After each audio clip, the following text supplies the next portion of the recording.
Bonjour, c'est Nicolas de Immobilier Compagnie et aujourd'hui je suis avec Baptiste. Bonjour. Salut Baptiste. Et bonjour. Alors, eh bien, le plus simple c'est que tu te présentes brièvement, donc ton prénom et ton âge et ton travail, parce qu'on est là pour ça au départ. D'accord. Donc c'est Baptiste, je suis installé dans le sud de la France en tant qu'expert comptable et on a une clientèle variée, PME jusque des professions libérales et des SCI patrimoine Donc de nos clients. tu couvres l'aspect de la comptabilité en général, expert comptable. C'est ça. Donc Et tu es expert comptable et tu as aussi une particularité. Je suis aussi commissaire aux comptes à travers une autre société où là on s'occupe de sociétés un peu plus développées, c'est-à-dire qui franchissent certains seuils, type des sociétés anonymes ou voilà, des sociétés commerciales essentiellement. Alors on va venir, si tu veux bien, d'abord pour commencer sur le travail d'un comptable. Alors est-ce que, bon, il y en a beaucoup qui savent ce que c'est, mais en quoi ça consiste le travail d'un comptable au quotidien en fait? Alors au quotidien, en fait, on a une obligation légale pour les déclarations fiscales de tenir une comptabilité. On peut le faire en interne ou alors la déléguer à un expert comptable. Et donc à ce moment-là, on récupère les pièces de nos clients et on enregistre leurs factures, leur compte bancaire, etc. On ramène en fait l'image des opérations financières de l'exercice de l'année sur un instant T pour pour une société, que ce soit quelle que soit l'activité. Et donc, comme tu le dis, c'est obligatoire. Et les obligations, c'est dans ce qu'on a à fournir aussi comme pièces. Voilà, en fait, l'obligation, c'est de tenir une comptabilité. Par quel moyen alors? Ou en interne ou délégué. Et c'est en cas de contrôle fiscal, l'administration fiscale va se baser sur la comptabilité pour vérifier les déclarations qu'on lui a fournies. J'ai envie de te poser la première question que j'ai envie de poser. Est-ce que ça te plaît? Oui, c'est sûr. C'est quand même essentiel. C'est déjà pas mal. Bon, oui, c'est sûr. C'est déjà pas mal. Ça va faire quoi, plus de 10 ans que je fais ça. Et ouais. C'est mieux si ça plaît. Oui, c'est mieux. Mais c'est sûr. Et je crois que c'est ce qu'il faut. Donc, tu vois un large panel d'entreprises, comme tu l'as d'ailleurs très bien évoqué au début, donc de l'entreprise commerciale à la SCI, dans un sens large.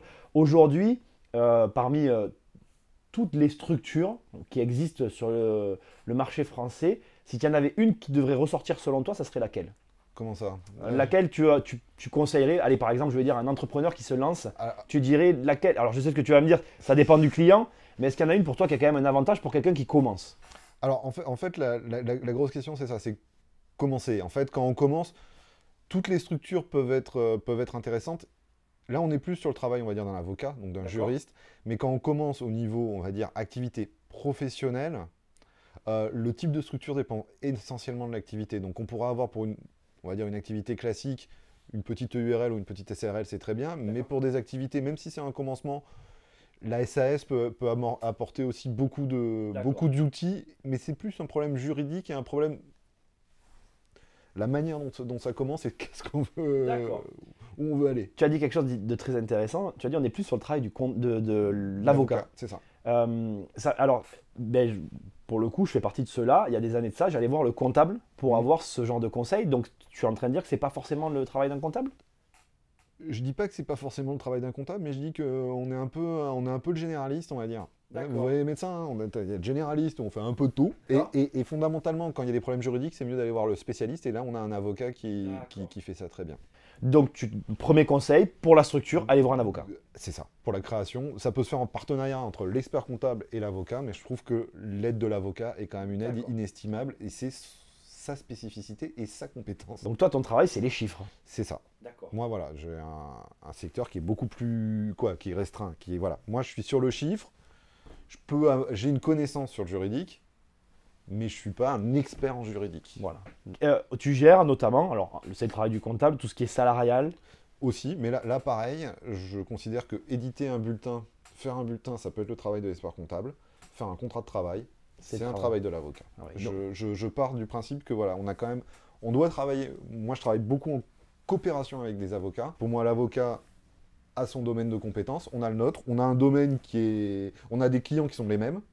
Et l'intérêt, c'est de bien travailler en bon partenariat avec les avocats et avec, en fait, c'est arriver à bien travailler avec les partenaires de notre client. Que ça soit au niveau juridique avec les avocats, que ça soit nous au niveau comptable, et que ça soit après, quel que soit le partenariat. Oui, c'est le principal, c'est ça.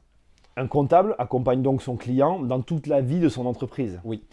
Est-ce que tu pourrais, alors en allant même dans le mauvais, on va dire, je suis désolé, mais il faut parler aussi du mauvais, résumer, enfin pas résumer, ou développer un peu la vie d'une entreprise du début et jusqu'à la fin, parce que des fois, malheureusement, il arrive que les entreprises se terminent, et quel est ton rôle à chaque étape? Donc, à la création, tu accompagnes plutôt l'avocat, si je comprends bien. Alors, en fait, à la création, on va avoir Alors, la création, c'est toujours pareil, c'est que la difficulté, c'est toujours le cadre. C'est-à-dire qu'à la création, on peut avoir le besoin d'un emprunt. Donc là, on peut accompagner dans ce qui peut être des prévisionnels, des budgets, des business plans, voilà. Donc tout ça, on peut le faire. Ça veut dire que la création de la structure, sans mentir, c'est vrai que si c'est une structure simple, on va pouvoir la faire tout seul. Oui. Mais dès qu'on rentre dans quelque chose d'un peu plus compliqué avec de nombreux associés, là, l'avocat est nécessaire. Et puis, suivant le type de société, je considère aussi qu'il y a des moments, c'est à l'avocat de faire les statuts et plus à nous. Mais nous, on peut avoir un travail à côté qui n'est pas obligatoirement que la création de la société pure.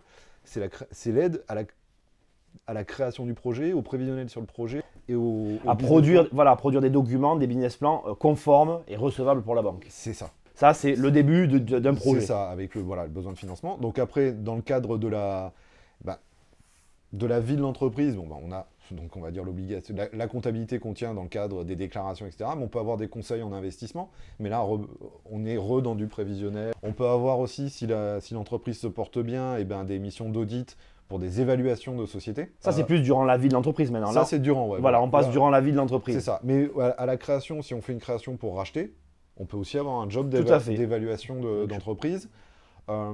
Qu'est-ce qu'on a d'autre? Donc oui, on a, comme on disait, on a l'accompagnement en comptabilité en cas de contrôle fiscal, contrôle URSSAF. Alors, avant d'en venir là, c'est quoi justement, durant la vie d'un entrepreneur ou d'un investisseur qui nous regarde, le rapport avec le comptable? Combien de fois le chef d'entreprise contacte son comptable? C'est très variable. C'est variable suivant les chefs d'entreprise et suivant le nombre de... Comment dire? Il y a des chefs d'entreprise qui auront besoin d'avoir un contact, mais ça peut aussi être spécifique à une période. C'est-à-dire qu'à un moment donné, il va avoir besoin pour un investissement, justement, pour quelque chose, donc il va avoir besoin d'enseignement et donc il va nous contacter beaucoup. Et il y a des moments, le chef d'entreprise n'a pas obligatoirement besoin de nous avoir régulièrement. Ouais. Et donc là, il y a moins de contact avec le comptable. Exactement. Puis on peut avoir une mission de tenue comptable, donc tout est chez nous, donc il peut avoir des renseignements s'il veut une situation, donc c'est-à-dire en cours d'année, savoir où il en est. Et ça peut être tenu chez lui, et à ce moment-là, suivant ses compétences aussi, il peut ne pas avoir besoin du tout. Oui, tout à fait. Donc ça, c'est durant la vie. Et maintenant, je vais venir un peu au côté un peu plus sombre de l'histoire. Durant la mort d'une entreprise, le rôle du comptable, il se situe à quel niveau? Alors, nous, on a une... Comment dire? On a un rôle de prévention des difficultés. Donc, vraiment, on est censé... anticiper. Oui, anticiper, alerter le client sur des difficultés qu'il pourrait avoir. Donc, en fait, prendre les devants, quoi. Pas laisser la situation s'envenimer. Donc ça pourrait être en cas de difficulté financière. Mais ça peut être tout bêtement aussi, puisque le projet est fini et que la personne veuille fermer la société. Et donc, la fermeture de la société, on a deux types de fermeture. On a une liquidation à l'amiable, c'est-à-dire que la société, elle a fait son office. On a fini le projet, on arrête. Et donc là, ça se passe très bien. Et après, on a tout ce qui peut être liquidation judiciaire s'il y a des difficultés. Ou là, il y a encore des encours. Là, il y a encore des encours. Là, la mission, c'est... Là, elle se partage, puisque là, ça finit quand même au tribunal de commerce. Oui. Et donc, c'est là où, en général, ou alors c'est le gérant qui va s'occuper de la liquidation, ou on va surtout nommer un liquidateur judiciaire. Et qui va s'en occuper. Qui va s'en occuper, exactement. Là, c'est plus compliqué. C'est ça. À partir de ce moment-là, la comptabilité s'arrête. Ouais, il y a une tenue, oui, on fait des bilans de liquidation quand même. Voilà, il y a un bilan de liquidation et ça s'arrête. Bon, alors, on va maintenant venir un petit peu, si tu veux bien, sur la partie commissaire aux comptes. J'aimerais bien que tu expliques pour les gens qui nous regardent ce que c'est qu'un commissaire aux comptes. Tout le monde ne le sait pas. Alors, je pense que c'est intéressant. Le commissariat aux comptes, c'est aussi une obligation légale. Là, on est dans le cadre de sociétés qui sont un peu plus imposantes, donc avec un barème, c'est-à-dire on dit que si vous êtes une SARL, si vous faites plus de 3 millions d'euros de chiffre d'affaires, plus de, etc., il y a plusieurs critères qui rentrent en jeu. Vous avez besoin de quelqu'un qui vient contrôler votre comptabilité. Et là, alors ça reste une mission contractuelle entre la société et le commissaire aux comptes, mais autant l'expert comptable a une mission qui est définie par certaines choses, type l'aide de mission, donc de présentation de bilan, etc. Nous, là, on est en fait au niveau... on est référent de la justice, on fait partie d'une liste, on a prêté serment au niveau du tribunal de la cour d'appel. On est nommé et on est indépendant en fait. Ça veut dire que malgré le fait qu'on ait une relation directe entre le client et nous, on a un mandat qui a une durée fixe, donc de 6 ans, qui peut être renouvelable, qui nous permet en fait de pouvoir être indépendant vis-à-vis du client et de faire respecter la loi en fait. C'est-à-dire qu'on a un cadre légal, on a besoin que les comptes soient fidèles et sincères. C'est-à-dire qu'il faut que, on disait, l'image qu'on donne à la fin de l'exercice soit fidèle et sincère. C'est ça qu'on certifie. Et donc nous, on a besoin de valider ça. Et cette validation se fait en indépendance de ce que pourrait être le client. Donc on est censé, on est là pour valider cette ascension et quoi, on est là pour valider cette image fidèle et quel que soit l'avis du client, on est indépendant. Ça veut dire que à un moment donné, c'est notre jugement professionnel qui nous permet. Voilà. Tu n'es pas le comptable du client, non. Donc du coup, tu n'es pas jugé parti. Le commissaire au compte du client, certes, on a un contrat, certes, mais on est indépendant et donc on doit avoir un bilan et notre rapport doit certifier que le bilan est sincère et fidèle. Alors juste pour expliquer, donc je veux ou plutôt le répéter parce que tu l'as très bien dit tout à l'heure. En fait, là on parle de grosses entreprises. Donc on parle d'entreprises, voilà, on parle de PME. Bon, c'est pas obligatoirement de grosses entreprises, c'est des SARL qui font 3 millions d'euros de chiffre d'affaires. Minimum. Minimum et 1 500 000 euros total de bilan. D'accord. Donc c'est quand même une certaine taille. Oui, on n'est pas sur la petite entreprise. Non, on n'est pas sur la petite entreprise, mais ça reste des entreprises. Des petites PME, on va dire. Dans ce cadre-là, le commissaire aux comptes est obligatoire. Voilà. Dans une SA, quels que soient les chiffres, il est obligatoire. Voilà. Et dans les holdings. Alors, c'est dans les SAS. D'accord. Alors, dans les SAS, c'est un peu spécifique. Elle a des plafonds spécifiques. Ce qu'elle a surtout, c'est qu'à partir du moment où elle contrôle une autre société, ou qu'elle est contrôlée par une autre société, elle a besoin d'un commissaire aux comptes. D'accord. Donc, quand elle est holding. Donc, quand elle est holding, voilà. Du coup, je vais te poser une question par rapport à tous ces chiffres. Alors, chez les comptables, vous avez une obligation, enfin, c'est pas une obligation, alors tu me reprendras si je fais une erreur sur les termes, mais vous ne pouvez pas avoir un client qui représente plus de 50% de votre chiffre d'affaires. J'aimerais bien que tu parles un petit peu de cette règle. Alors, je ne la connais pas exactement, mais je sais que c'est… En fait, c'est pas tout à fait ça. C'est toujours le même problème, c'est qu'en fait, on a besoin d'être indépendant. Même en étant expert comptable, on a besoin d'une certaine indépendance. Ça veut dire qu'on ne peut pas… On est quand même censé respecter la loi. Et donc, pour le coup… Si on a un client qui fait plus de 50%, et même 50%, ça peut être, on peut même considérer 40%, est-ce qu'on peut être considéré comme indépendant vis-à-vis du client? C'est très compliqué. Oui. Ça veut dire qu'à un moment donné, on a besoin justement d'avoir une clientèle répartie pour que, si on n'est pas d'accord avec ce que fait le client, on puisse se permettre de l'abandonner, on va dire. C'est très intéressant ce que tu viens de dire, parce que ça veut dire qu'en fait, malgré tout, vous avez un rôle de conseil, et que du coup, le client garde son libre arbitre et ses choix. C'est ça. Il garde ses choix, nous aussi on a les nôtres. Oui, voilà, c'est ça. Voilà, suivant les choix du client, on peut décider de choisir D'accord. Voilà. D'accord.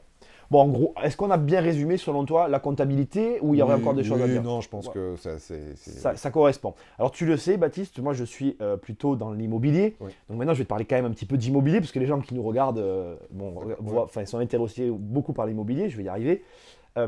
Qu'est-ce que tu penses de l'immobilier en règle générale? J'ai envie de te poser cette première question. C'est l'un des placements préférés des Français. C'est déjà, voilà. Moi, je trouve que c'est, comme toujours, un placement, on va dire, sûr. La seule difficulté, c'est la rentabilité, qui est un des problèmes, puisque nous avons quand même pas mal de taxes. Ouais, en France. En France, et surtout sur les revenus fonciers. Est-ce que, justement, pour toi, il y a des structures en France à mettre en avant par rapport à l'immobilier ou pas particulièrement? Alors, je pense que l'immobilier, la structure en elle-même, alors, on a plusieurs possibilités. On peut être imposé sur le revenu, imposé à l'impôt de société, faire des locations meublées.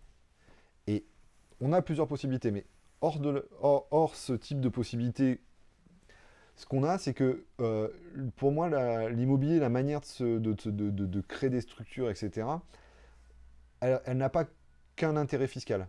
Elle a aussi un intérêt de gestion patrimoniale et aussi de gestion de transfert de propriété ou du moins de succession. D'accord.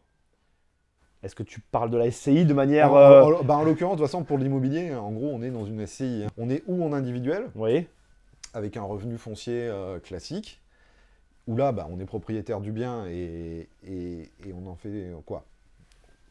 c'est une gestion, on est propriétaire, voilà. La SCI ouvre d'autres possibilités. Permet des transmissions facilitées, permet de justement s'imposer derrière à l'IS si on veut faire si on veut une imposition à l'IS au lieu de l'impôt sur le revenu. Mais en fait, voilà, la SCI permet plus de possibilités. Ça veut dire que si elle est à l'IR, elle va se comporter comme un revenu foncier normal. Si on la met à l'IS, eh ben, c'est un autre régime d'imposition. Et enfin, ça va surtout ouvrir des possibilités sur de la gestion patrimoniale avec des problèmes de transfert, des problèmes, voilà. Quoi des problèmes, des problématiques? Moi, j'aime dire qu'avec les SCI, de toute façon, on a toujours plus d'options, comme tu viens de dire, en termes de transfert, que quand on est en détention directe sur les biens. Mais bon, c'est ça, voilà, c'est ça, c'est exactement ça. C'est un problème d'option. C'est toujours pareil, c'est comme tout à l'heure, c'est un projet. C'est-à-dire que on fait un investissement immobilier, on investit dans l'immobilier, donc on peut, en vue d'obtenir un résultat de cet investissement. Tout à fait, voilà. Tout à fait. Mais après, comment on voit la vie du bien? Qu'est-ce qu'on va en faire? Dans quelle mesure on va en sortir? Est-ce qu'on a envie de le transmettre? Est-ce qu'on a envie... est-ce que c'est un bien qui est censé rester? La SCI permet de faire des montages différents suivant les options de chacun. Est-ce que le comptable accompagne dans ces choix-là? Alors, il peut complètement accompagner dans ces choix-là. J'ai envie de te poser encore une petite dernière question sur l'immobilier en termes généraux. Est-ce que d'abord, toi, tu as investi dans l'immobilier déjà? Alors, moi, j'ai investi de manière entre guillemets professionnelle en partie dans mes bureaux et mon logement principal. Voilà. Est-ce que tu aurais un conseil à donner à un investisseur débutant? Vraiment un conseil basique, un conseil de comptable? Là, je reviens un peu à mon idée, c'est que mon conseil dépend de ce qu'on veut faire. Oui. Si je veux un investissement locatif... Par exemple, un investisseur débutant se lance et veut un investissement locatif. Quelle est selon toi la chose qu'il doit regarder? Juste un conseil, en priorité. En priorité, pour moi, la priorité, c'est d'avoir un revenu qui couvre les remboursements d'emprunt, premièrement, et deuxièmement, de vérifier, on va dire, la fiscalité qui sera sur ces revenus. Puisque, en général, quand on a un emprunt, les intérêts sont déductibles, pas le remboursement du capital. Donc, il faut prendre en compte l'imposition supplémentaire. Qui est souvent oubliée. Qui peut être oublié. Passer à la trappe. Alors, on arrive sur la fin de cette interview. Baptiste, et vous le retrouverez dans l'espace membre. Donc là, on est dans une interview plus publique. J'adore finir ces interviews-là par une question rigolote pour détendre un peu l'atmosphère. Je t'offre un cadeau, tu ne l'aimes pas, qu'est-ce que tu en fais? Alors, qu'est-ce que je fais du cadeau? Je ne sais pas encore, mais je te remercie par principe. Bon, et pas plus? Pas plus. C'est parfait déjà, Baptiste. Merci beaucoup en tout cas. Au revoir. Hey! Pensez à aimer, partager et commenter cette vidéo. Et c'est pas fini. En cliquant juste ici ou là, vous allez accéder à une série de 9 vidéos gratuites sur l'indépendance financière. On se retrouve de l'autre côté.